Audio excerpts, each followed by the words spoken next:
Hola, mi nombre es Rubén Monroy. En esta masterclass venimos a abordar cómo enfrentarnos a proyectos de animación experimental, entendiendo el cine como una construcción humana, como esta evolución que hemos ido llevando en estos nuevos medios, estas nuevas tecnologías, cómo esto aporta a nosotros como artistas y nos da más posibilidades para enfrentarnos con más desarrollo y más propuesta.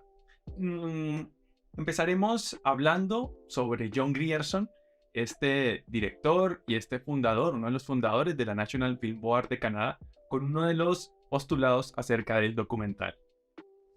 El gesto espontáneo tiene un valor especial en la pantalla. El cine posee una capacidad sensacional para subrayar el movimiento que la tradición ha formado o que el tiempo ha desgastado. Su rectángulo arbitrario revela especialmente el movimiento, le da un alcance máximo en tiempo y espacio. Conocer con la cámara, esto es lo que nos está haciendo este llamado de atención de John Grierson, porque realmente nosotros necesitamos conocer ese proyecto fotograma tras fotograma. Mientras vamos trabajando podemos encontrar cosas que realmente nos pide el proyecto, cosas que nunca pudieron salir anterior al guión, ¿no? Sino sobre el proyecto nosotros vamos teniendo una idea mucho más avanzada, mucho más profunda sobre lo que queremos contar. Ahora vamos a ver una parte de este animador checo, Janes Van Mayer, acerca de su decálogo de animación. Ten siempre presente que la poesía es una cosa. La antítesis de la poesía es la especialización profesional. Antes de comenzar a hacer una película, métete a escribir poemas, pinta un cuadro, haz un collage, escribe una novela, un ensayo, porque solo cultivando la universalidad de la expresión podrás estar seguro de hacer un buen film. De la universalidad nos habla Janes Van Mayer, del conocimiento, de los lenguajes, de los medios, de esas nuevas plataformas. De eso realmente nos habla Janes Van Mayer. ¿Para qué? Para ir desglosando y llegando a una parte muy particular. ¿Cuál es esa parte muy particular? Su proyecto. Entonces aquí llega un gran eje conceptual que será lo más importante en el 100% de los casos y es la comunicación. Ese será el eje central de lo que usted quiera plantearnos en su animación experimental.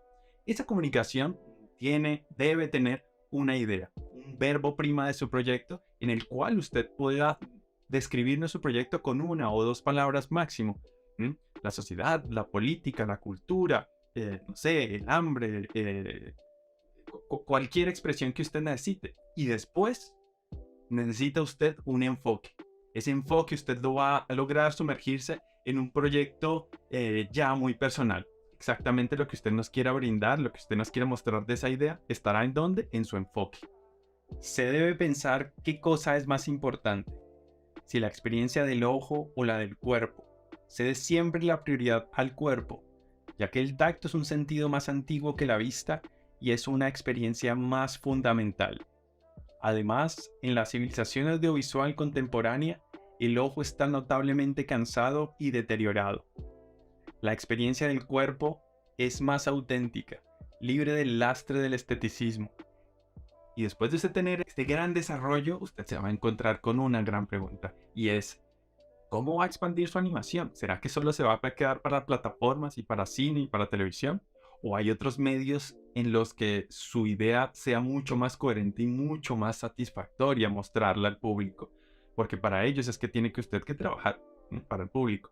Entonces, ¿será que en estos nuevos medios, será que con estas nuevas tecnologías usted va a encontrar un mejor desarrollo para su proyecto?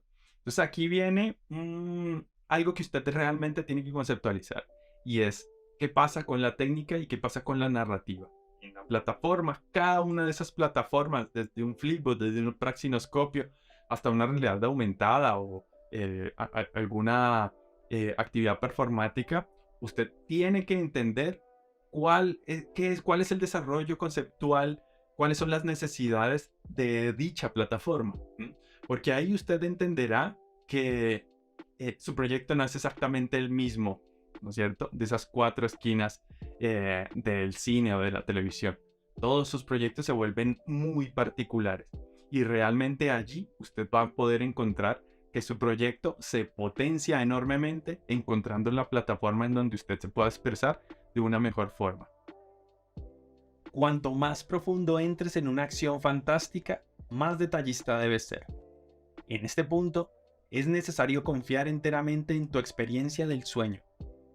No te preocupes sobre ser aburridamente descriptivo, de la obsesión pedante, del detalle inútil, del documentalismo. Debes convencer al espectador de que todo lo que ve en la película le concierne, que no se trata de cualquier cosa que está fuera del mundo, sino al contrario, que todo en la película está inmerso en su mundo, hasta el cuello, sin que él se dé cuenta. Y es necesario que con todos los trucos cinematográficos que tú posees, debas convencerlo.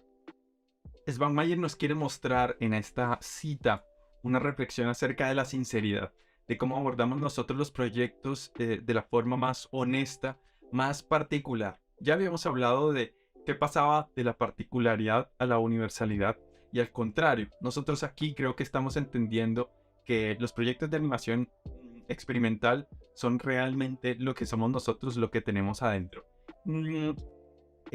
Aquí viene una parte muy importante, que es ir construyendo el proyecto, ir madurando el proyecto. ¿A qué me refiero? Que todos los proyectos necesitan un cierto grado de investigación. Investigar, sumergirse dentro de ese mundo para realmente conocer, ¿no es cierto?, con la cámara, conocer nosotros mismos como animadores, qué vamos a hacer. No es simplemente decir, tengo un plano allí, lo necesito animar en 2, 5 segundos, etcétera, sino necesito sumergirme en ese plano y no importa la técnica, no importa la plataforma, sino simplemente tengo que llegar allí más adelante del plano. Aquí viene esa parte de cómo construir ese universo visual. ¿Qué me refiero con eso? No es solo la construcción del color script, la construcción de sus personajes, la construcción de sus fondos, sino es realmente entrar a pensar en cada detalle de ese mundo, en qué color es el aire, en qué tipografías usan en ese lugar, qué publicidad hay allí en ese lugar. ¿Por qué lo digo? Porque es realmente un elemento diferenciador cuando ustedes vayan a presentar un pitch en determinado festival, evento, que realmente encontrarán en estos proyectos, en estas pequeñeces, que su proyecto realmente se entiende y la gente va a ver a qué huele ese mundo. En Relatos de Reconciliación tuvimos una cosa que nos hizo cambiar el rumbo casi del proyecto, y fue, claro, nosotros teníamos la idea de tener unos relatos de reconciliación y siempre estábamos pensando en cómo ayudar a las víctimas, en trabajar con ellas, estar de la mano, ir y volver, ¿no es cierto? Nosotros les presentamos unos concept art, había una retroalimentación, pero en esa investigación que fue muy ardua, hubo un tema que nos hizo cambiar el panorama. ¿Cuál fue ese tema? El victimario. Empezaron a llegar victimarios a nuestros relatos de reconciliación. Y entonces empezamos a tener que tomar decisiones fuertísimas de producción acerca de cómo hacer ese largometraje. ¿Por qué? Porque obviamente todos veníamos con una dinámica de entenderlos, de comprenderlos, de ponernos en su lugar. Y entonces llegaron los victimarios a cambiarnos todo ese chip que nosotros veníamos construyendo con las ONGs, con estas organizaciones que nos ayudaron tanto. Y entonces allí encontramos unos desarrollos que empezaron a tomar otros rumbos. Y por ahí la parte online, la parte web, la parte transmedial, se empezó a volver mucho más importante que el largometraje para salas de cine. ¿Por qué? Porque entonces nosotros teníamos allí unas personas que también hacen parte de esa gran idea, como lo dijimos ahorita, de esa gran premisa que era la reconciliación y la paz. Pero claro, si usted piensa en la reconciliación y la paz, necesita ver esos dos autores, las víctimas y los victimarios. Entonces empezamos a dilucidar y a tener que ponerlos en la palestra y a decir, sí, nos duele más trabajar con estas personas, pero tal vez vamos a intentar abordar esos temas desde otra parte, desde otro mundo, ¿no es cierto? Y fue a través de unos desarrollos que hicimos, a través de unos talleres, a través de ir y hablar de paz, humanidad. No era propiamente para animadores, pero sí era para personas que estuvieran pensando en eso, en la humanidad, en la paz. Otro proyecto que me hizo cambiar la concepción de para dónde iba ese proyecto fue Astrolabio. En algún momento sí yo tenía unos concept art y sí había hecho unos personajes y había hecho, digamos que un desarrollo bastante minucioso de cómo era el mundo de Astrolabio. Pero empecé a pensar, Astrolabio se basa aquí en Bogotá, también en la Luna y también en Marte. Hay 3 grandes episodios. Y empecé a decir, yo necesito más, necesito conocer qué pasa en ese mundo.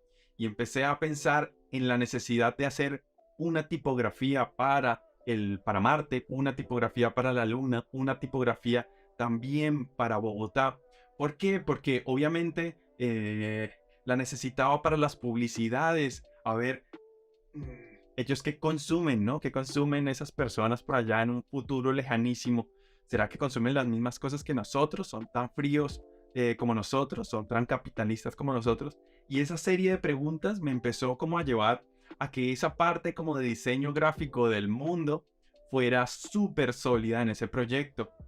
Otro proyecto muy enriquecedor fue trabajar con La Fura dels Baus, una empresa de teatro bastante potente en España. Sobre todo, siento que les quería traer este ejemplo para hablar de siempre hay que ir pensando en la creación, ir sin miedo, no ir diciendo, esto no lo voy a poder hacer, necesito solamente pensar en esta pantalla que va a salir aquí para televisión, algo muy chiquito. Cada vez todo lo vamos achicando más. Yo creo que no, yo creo que aquí la experiencia es decir, voy a pensar en grande, voy a pensar en macro, voy a pensar que hay una persona que se puede encargar para el diseño gráfico, hay otra persona que se va a encargar netamente de los robots, hay otra persona que se va a hacer solamente cargo de la producción. Creo que eso es una cosa que nosotros estamos acostumbrados, mal acostumbrados en el cine de animación, sobre todo en el experimental, que es yo hago todo, absolutamente todo.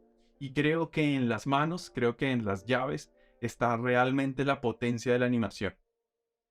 Favorece siempre la creación, la persistencia del modelo interior o del automatismo psíquico y no la idea. Una idea, aunque fuese la mejor, no es una razón suficiente para ponerse detrás de la cámara. La creación no es la claudicación de una idea ante otra. La idea solo tiene lugar en la creación cuando has asimilado el tema que deseas expresar. Solo después de que esto ocurra, vienen las buenas ideas. La idea forma parte de un proceso creativo, pero en absoluto constituye un impulso para él. Nunca trabajes, improvisa siempre. El guión es importante para el productor, pero no para ti. Es un documento que no compromete a nada y hacia el que has de dirigirte solamente cuando la inspiración te ha abandonado. Si esta te visita más de 3 veces durante el rodaje, tómalo como un signo. O bien estás haciendo una mala película, o bien la has terminado.